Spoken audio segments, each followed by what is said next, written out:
Ohayou gozaimasu, Lovins Emeritus. Thank you for the honor of reporting some welcome surprises in the global energy revolution. The story starts, as it always should, with using energy more productively. Saved energy is already the world's biggest energy source. Just the energy saved worldwide since 1990 now supports more energy services than oil does. Roughly 2/3 of those savings come from smarter technologies and practices, 1/3 from structural and a little behavioral change. For example, if the United States total primary energy use, its demand, had kept growing in lockstep with GDP since 1975, then Americans would have used this much energy. But instead, they cut that use by more than half, saving cumulative energy equivalent to 25 years of current use. Meanwhile, renewable energy output doubled, and yet with 28 times less cumulative impact than the savings. Renewables get almost all the headlines because they're visible, while energy is invisible, and the energy you don't use is almost unimaginable. Yet from 2010 to 2016, the world's saved energy avoided 3 times as much carbon emissions as all the growth in renewable and nuclear output. Around 1975, the United States government and industry all said that primary energy productivity, the GDP produced per unit of primary energy used, could never rise. A year later, I heretically suggested it could rise 257% in 30 years. So far, it's risen 154% in 44 years. And yet just the innovations already added by 2010 can raise energy productivity by another threefold, twice what I originally thought, at 1/3 the real cost. Today that looks conservative because optimizing buildings, vehicles, and factories as whole systems, not as piles of parts, can often make very big energy savings cost less than small or no savings, turning diminishing returns into increasing returns. This paper, free online with a fun 4-minute video abstract, explains why making energy savings several-fold bigger can actually cost less, because it uses not more but fewer devices, and not fancier but simpler devices, more artfully chosen, combined, timed, and sequenced. Metal ore bodies and oil reservoirs are finite and depletable assemblages of atoms, but energy efficiency resources are infinitely expandable assemblages of ideas, depleting only stupidity, a very abundant resource. A few examples. My wife and I live here, 2,200 meters up in the Rocky Mountains near Aspen, Colorado, where temperatures used to dip to minus 44 Celsius, and we've seen 39 days of continuous midwinter cloud. But our house does no combustion. That's so 20th century. Super insulation, ventilation, heat recovery, and big super windows that insulate like 16 or even 22 sheets of glass, but look like 2 and cost less than 3, make the building 99% passive solar heated, 1% active solar. Super efficiency added less construction cost than eliminating the heating system subtracted. So we saved 99% of space and water heating energy, 90% of household electricity, and half the water, all with a 10-month payback in 1983. Today's technologies are better and cheaper. The central atrium behind me, seen here in a February snowstorm, has so far produced 77 passive solar banana crops. Our house helped inspire several 100,000 European passive buildings that likewise have no heating and roughly normal construction cost. And a Bangkok house that saved 90% of the air conditioning energy with better comfort and normal construction cost. Nearly everyone on Earth lives in a climate between those of Bangkok and Old Snowmass. But wherever you live, integrative design gives many benefits from each expenditure.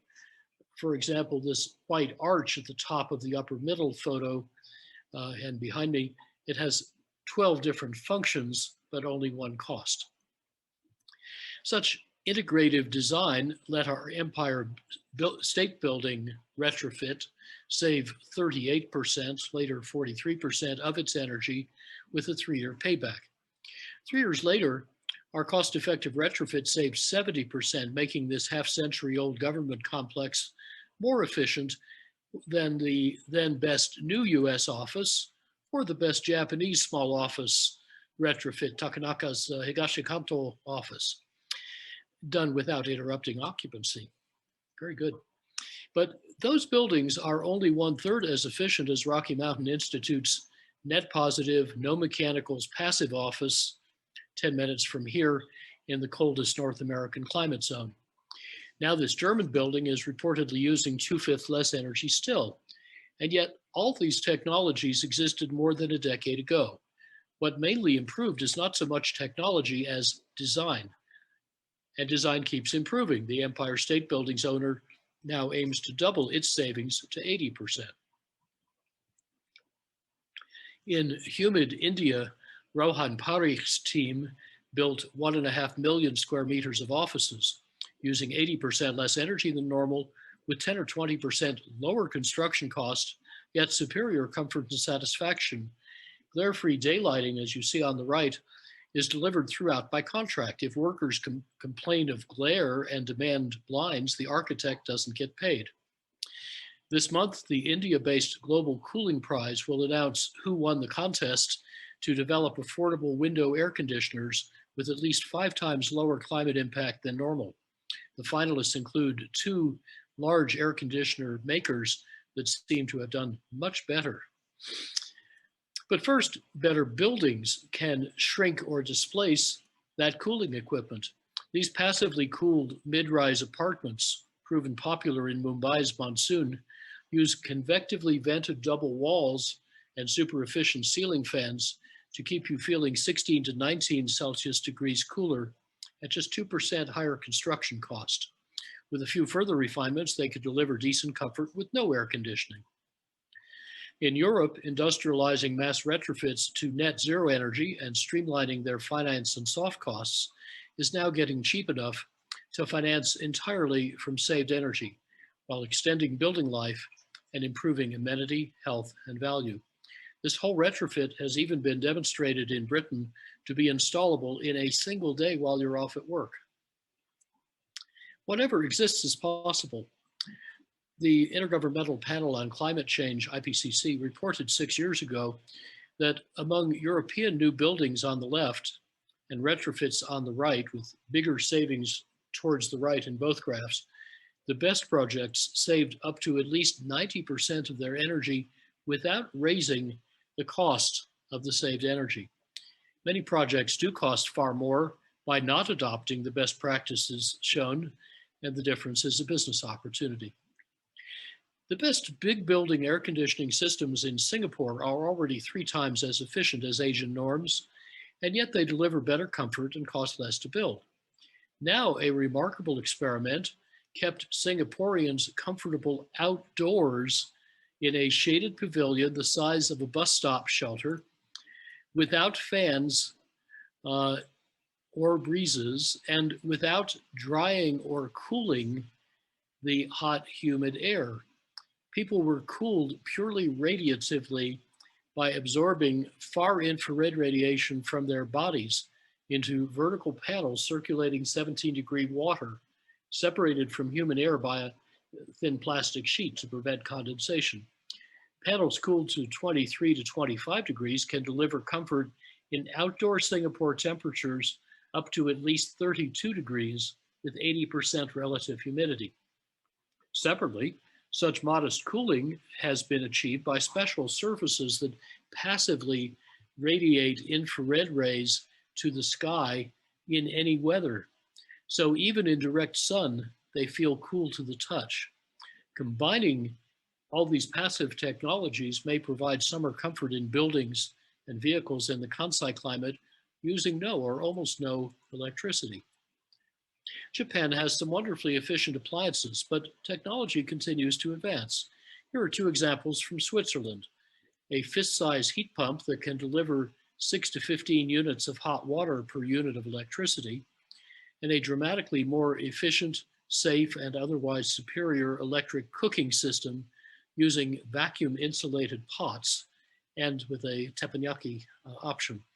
Both these systems are several-fold more efficient than the best in Japan. Industry uses half the world's energy and electricity.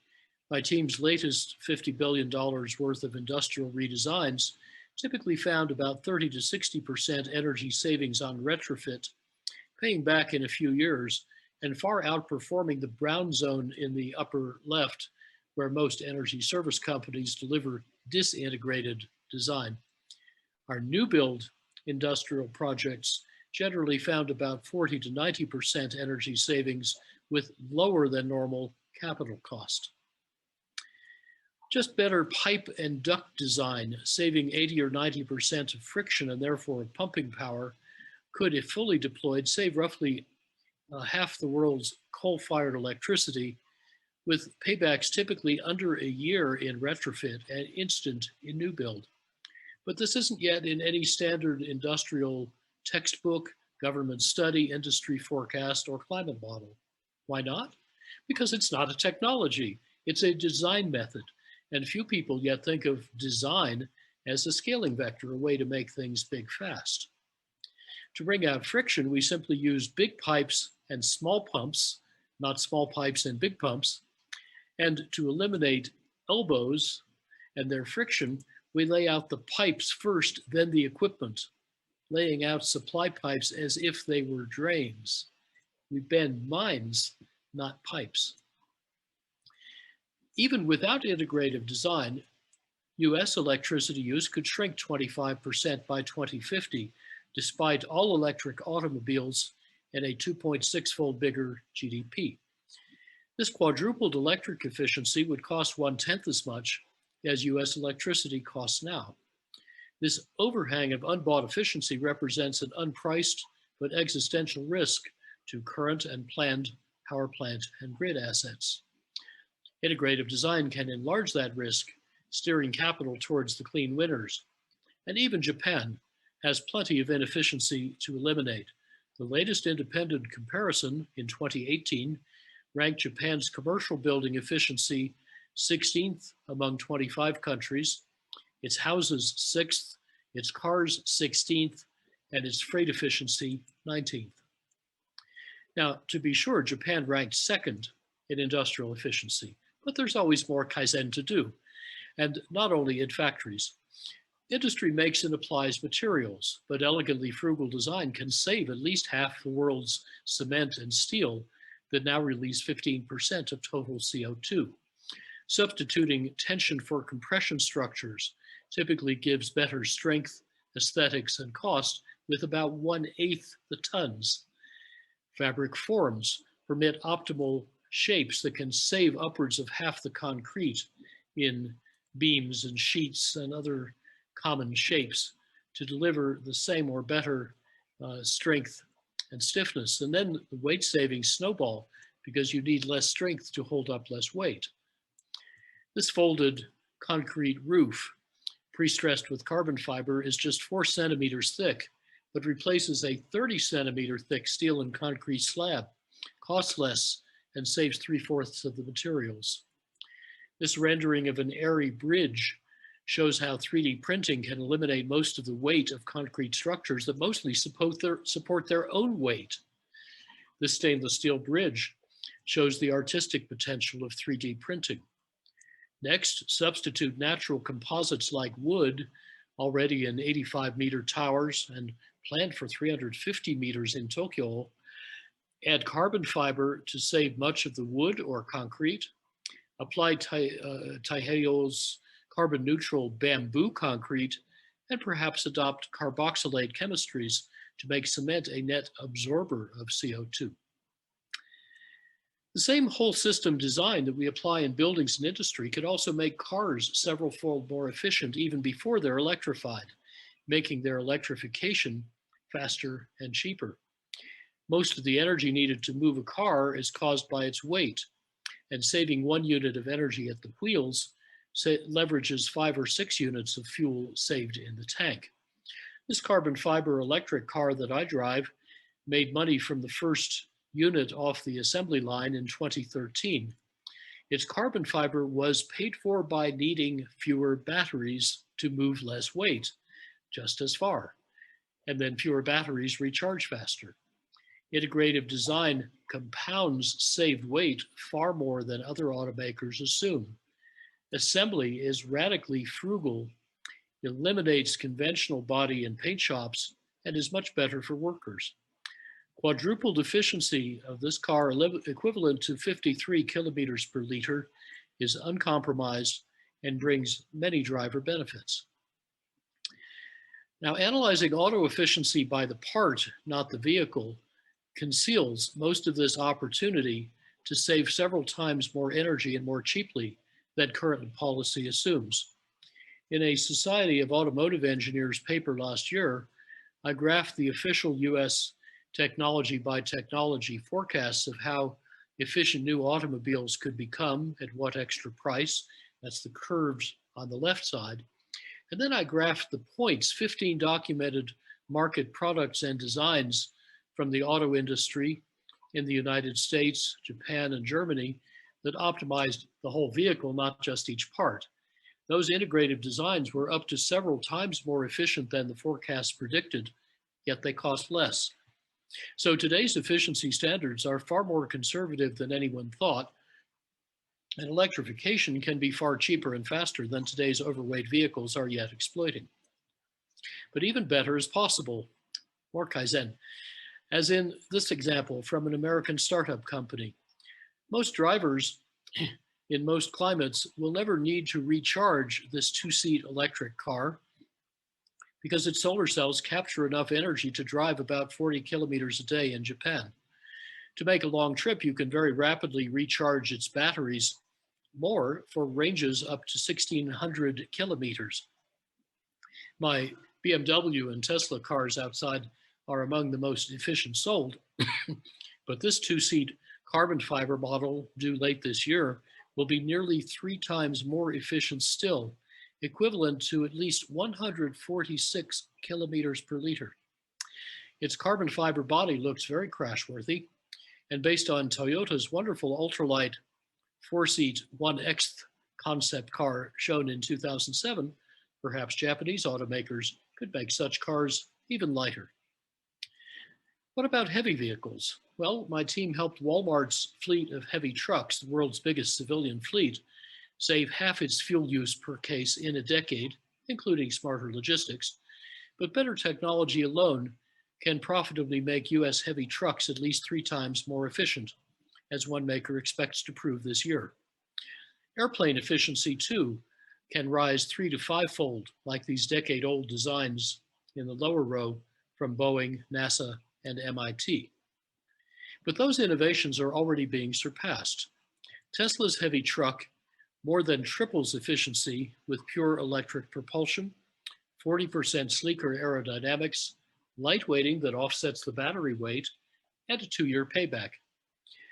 Last August, one of more than 100 aviation startups revealed this flight-tested air taxi that could fly nonstop from Tokyo to Sydney with 1/6 the operating cost of a business jet and 1/8 its fuel use, even before electrification. This looks set to blow up everyone's current aviation business models. And even these astonishing designs could be overtaken. MIT and NASA tested 2 years ago this 4.3 meter long structure, 59 times less dense than a typical aircraft wing, with the strength of bulk elastomers, but the gossamer lightness, the density of aerogel. It's tough and damage resistant. Eliminating movable flight surfaces, every part of the entire shape passively adapts in real time to optimize continuously to the flight conditions, just like a bird's wing. Thousands of such identical plastic cells can be assembled by swarms of programmed robots or graduate students, whichever are cheaper, into an airplane of any desired shape, opening revolutionary prospects for lightweighting, aerodynamics, and lower cost. It's been prototyped as a car structure for Toyota and as an airplane for Airbus. It could make a vacuum balloon needing no helium, light enough when evacuated to be buoyant in the atmosphere without crushing, and to lift about 24 times as much payload as a jumbo jet. These lattice structures, now made of common engineering plastics, could get about 10 times stronger still with carbon fiber, or about 100 times with carbon nanotubes. So the oil and gas reserves, unsellable for competitive reasons, look bigger than the reserves unburnable for climate reasons, putting oil owners even more at risk from market competition than from climate regulation. The cost of getting US automobiles completely off oil has fallen from $18 per saved barrel 9 years ago to $7 or less today, heading below zero in the next few years. So oil is becoming uncompetitive even at low prices before it becomes unavailable even at high prices. With electricity, as with fuels, both technology and design are moving efficiency into fast forward. Prior lighting improvements are being swept away as LEDs in each decade get 30 times more efficient, 20 times brighter, 10 times cheaper. What else changes this fast? The rest of the energy transformation, modern renewables. LEDs backwards are PVs, photovoltaics, and solar and in aqua wind power costs have plunged below the dashed lines, the cost of fossil fuels fed into US power stations, often making old coal and gas and nuclear plants uneconomic just to run. You know, it's wise to sell customers what they want before someone else does. Electricity users are figuring out that they can buy fewer electrons, use them more productively and more timely, produce their own, and even trade them with each other. Dutch customers can buy renewable electricity directly from other customers on this peer-to-peer website of Van de Bron, literally from the source. A friend of mine bought his electricity from the guy in the upper left photograph because the price was right, and it's a really cute piglet. And then he got a long handwritten Christmas card from his electricity supplier. What big utility can dream of such customer intimacy? Indeed, powerful disruptors are converging on the electricity industry from at least 8 directions. These 8 Pac-Men of the apocalypse move fast. They don't just add, they exponentiate. They're not lone wolves, they hunt in packs. They multiply quickly. They can gobble up half of utility revenues in this decade. Together, they're creating an alien competitive landscape faster than most utility cultures can cope. 7 years ago, all central power plants were called dinosaurs. Too big, too inflexible, not even relevant for backup power in the long run. Who said that? It wasn't Greenpeace. It was Union Bank of Switzerland. And now a new wave of Pac-Men is coming over the hill. Renewables in 2020 supplied about 90% of the world's total net additions of generating capacity. And the International Energy Agency predicts that'll be about 95% over the next 5 years, thanks to renewables' powerful business case. For example, US wholesale electricity prices in aqua now widely exceed the average long-term fixed prices of wind power in blue and solar power in orange. In unsubsidized global markets, renewables at or below $30 per megawatt hour, the diamonds, keep falling through $20. Their best prices are now under $17, even $13. In this decade, they should reach $10. Last year, renewables could beat fossil fuels in 85% of world electricity markets, generally even if you include storage as well. In fact, modern batteries are now cheaper than gas turbine peakers, and within a few years, renewables will beat fossil fuels everywhere. Japanese renewables are artificially costly, partly because the utilities made them risky to finance by arbitrarily blocking grid access to shield their own nuclear and fossil fuel plants from competition. So Japan must now move quickly to catch up. Last year, Japan reached 69 gigawatts of cumulative solar and wind capacity installed. But in last year alone, China added 133 gigawatts of solar and wind. If Japan's power sector keeps burning so much fossil fuel, Japanese companies won't be able to compete for global business because they can't meet supply chain requirements for decarbonization. But finally, unleashing real competition and the full might of Japanese industry and innovation could clean up Japan's electricity and make it abundant and affordable. The Paris Agreement's 1.5-degree aspirational goal would require 80% of the 2010 coal-fired electricity generation to stop by 2030. That means closing one plant a day to 2040 and virtually all by 2050. But that would actually be profitable. This 2020 study examined 2,500 coal-fired power plants. That's 95% of the global fleet. It found that 39% of that global coal capacity cost more just to run last year than new renewables with battery storage. That 39% is expected to rise to 60% next year and 73% in 2025, even faster in India and China. Closing and replacing all coal plants immediately with modern renewables, including battery storage, would be cost neutral in 2 years and would save over $100 billion a year by 2025. Similarly, over 90% of gas-fired power plants proposed in the United States already cannot compete with clean energy portfolios that combine efficiency, demand response, storage, and renewables. Competitive clean energy in Japan could do the same thing.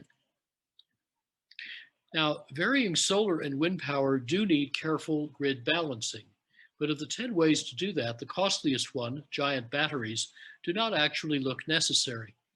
Consider the big state of Texas, whose grid has no big hydro dams and is not connected to the rest of the United States. So the varying loads over a week forecast for summer 2050 get smaller and less peaky with profitably efficient use, but they still need over 30 peak gigawatts. Now let's make that electricity 86% from wind and photovoltaics, 14% from other dispatchable renewables like geothermal, small hydro, solar thermal electric, and burning biogas, urban and industrial wastes, and obsolete energy studies. The resulting diversified 100% renewable energy or electric supply leaves surpluses to charge ice storage air conditioners and smart electric autos.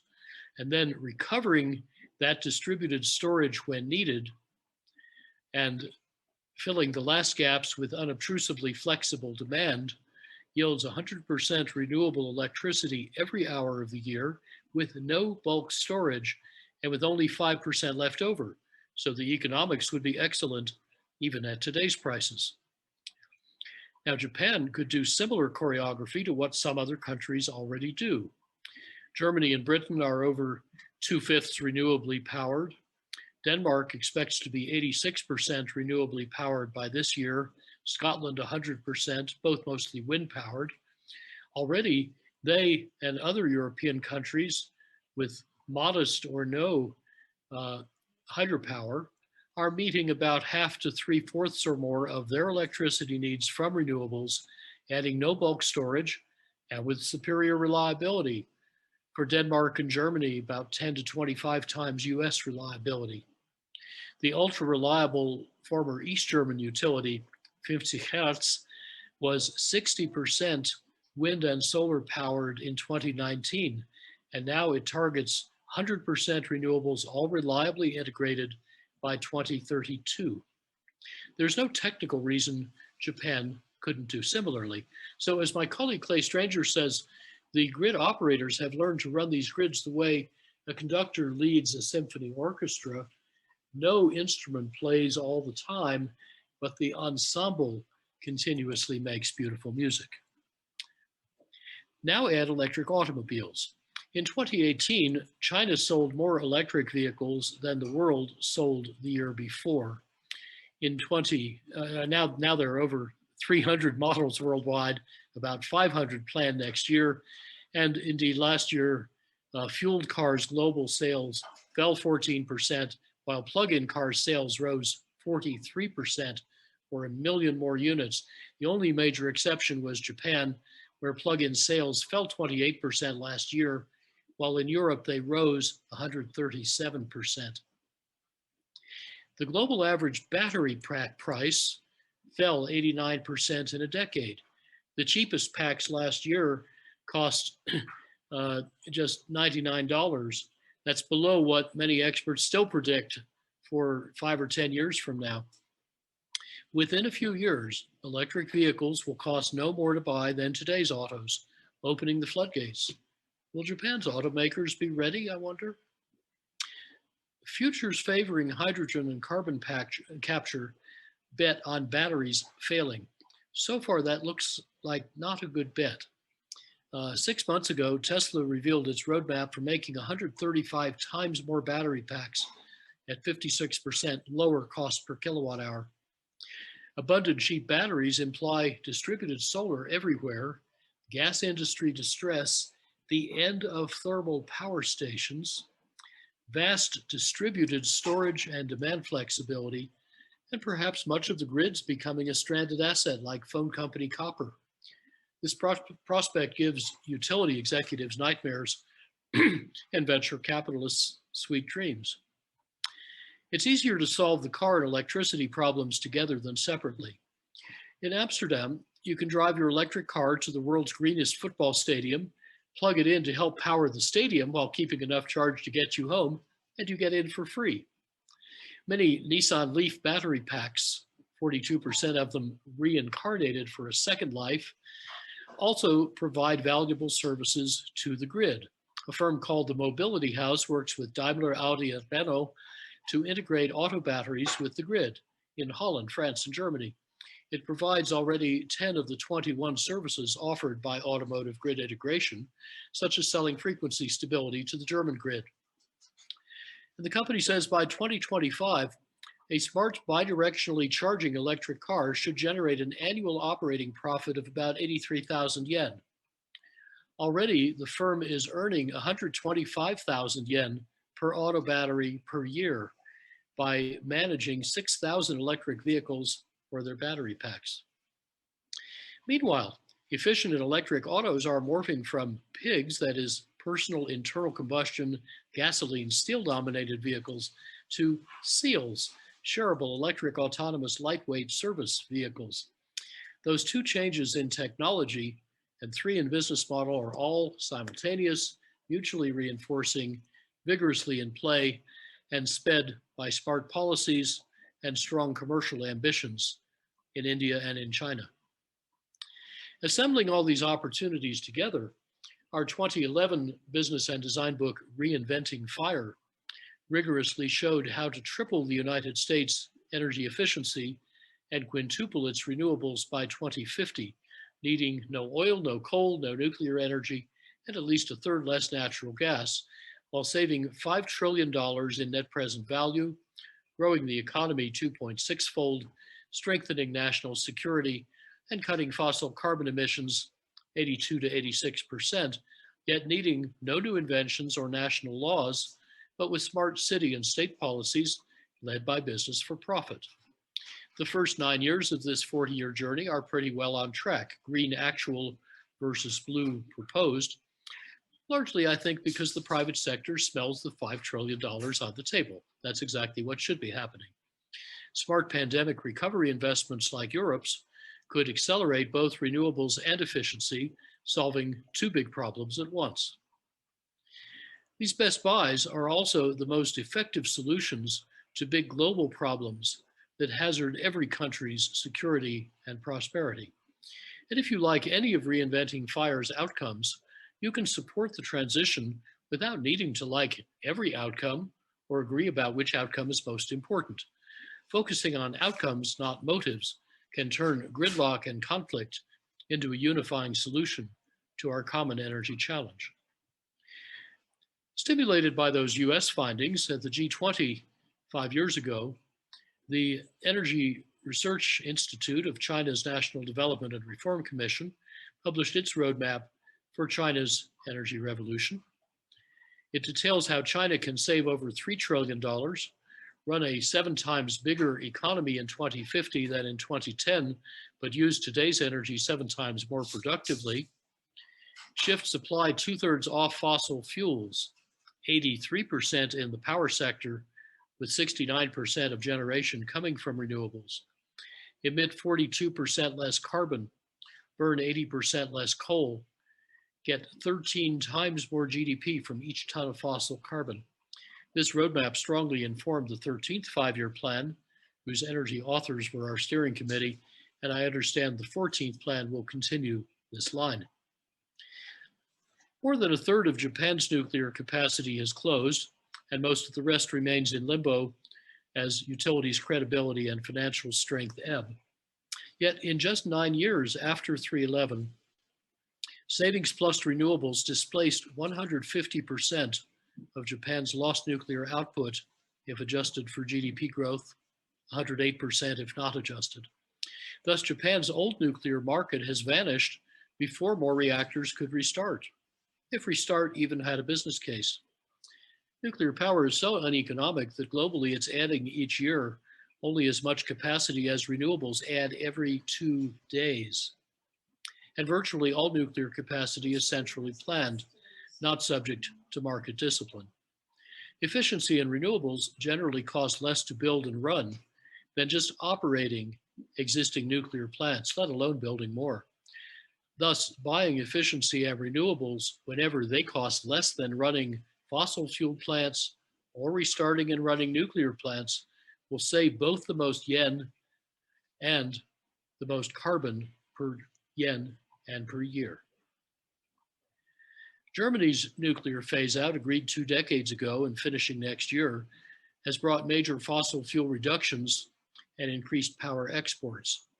All 3 shifts were offset by electrical savings, plus a huge rise in renewables, while the economy grew and total greenhouse gas emissions fell 53%. In 2020, this story strengthened further as wind power alone generated more electricity than coal and lignite combined. Germany's power sector met its climate goal a year early, before the pandemic, and with 5 percentage points to spare. Extrapolating these on-track US, adopted Chinese, and similar European findings to the other half of the world could achieve a 2-degree climate target about $18 trillion cheaper. Reinvesting some of that saving in natural systems carbon removal could then get us to about 1.5 degrees, with trillions of dollars left over and huge progress on the Sustainable Development Goals. Making climate protection not costly but profitable should also simplify the politics. Climate science models have conservatively understated the speed and the runaway potential of climate change. Climate policy models conservatively understated what we can do to stop climate change. Offsetting these 2 biases, what Jeremy Grantham calls the race of our lives is very much on. Despair and complacency are equally unwarranted.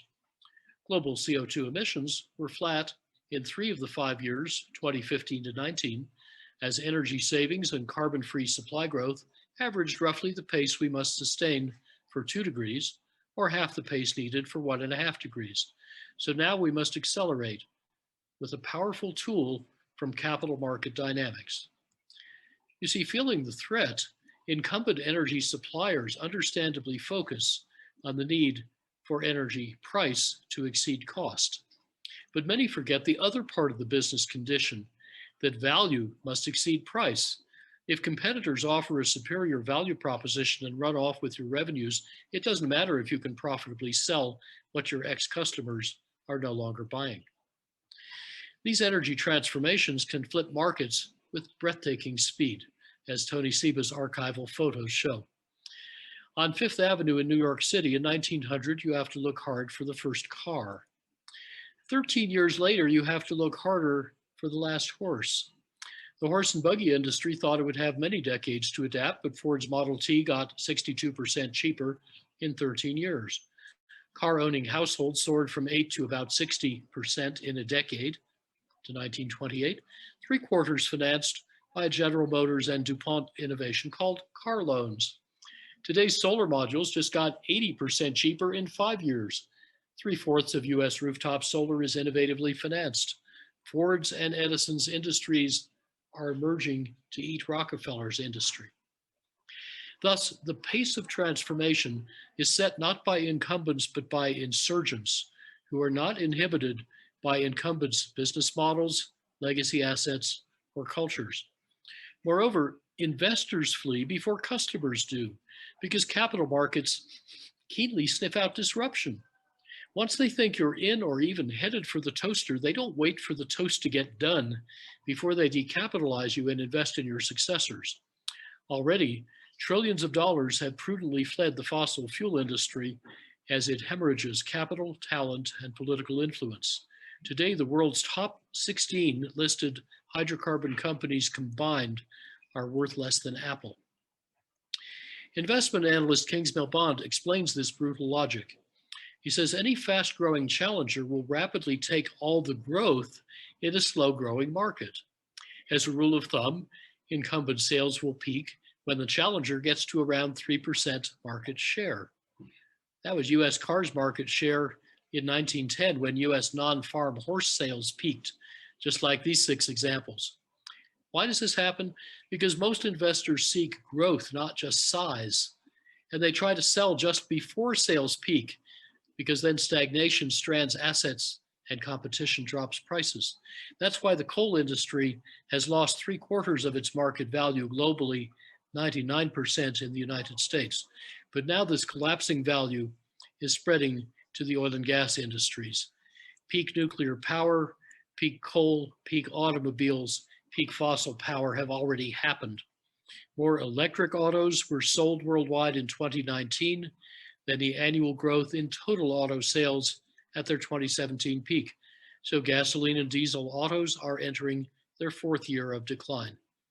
The IEA said last year's pandemic slump would undo energy's and CO2's previous 4 and 9 years of growth. That's twice the total of all their previous drops since World War II, while renewables keep growing. And those forecasts have proved conservative. So by the time energy demand recovers, if it does, renewables will probably have expanded enough to supply any future growth, tipping fossil fuels into permanent decline. Therefore, global peak oil, peak fossil fuels, and peak CO2 emissions probably occurred in 2019. This news is speeding fossil fuels delegitimization and decapitalization, crushing those industries' value and clout.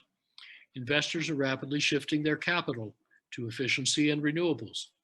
Efficient use makes renewables gain share faster, and efficiency outcompetes fossil fuels even sooner. In the past decade, world energy use grew only half as fast as in the previous decade. Further speeding savings could accelerate the self-reinforcing capital flight from incumbents to insurgents.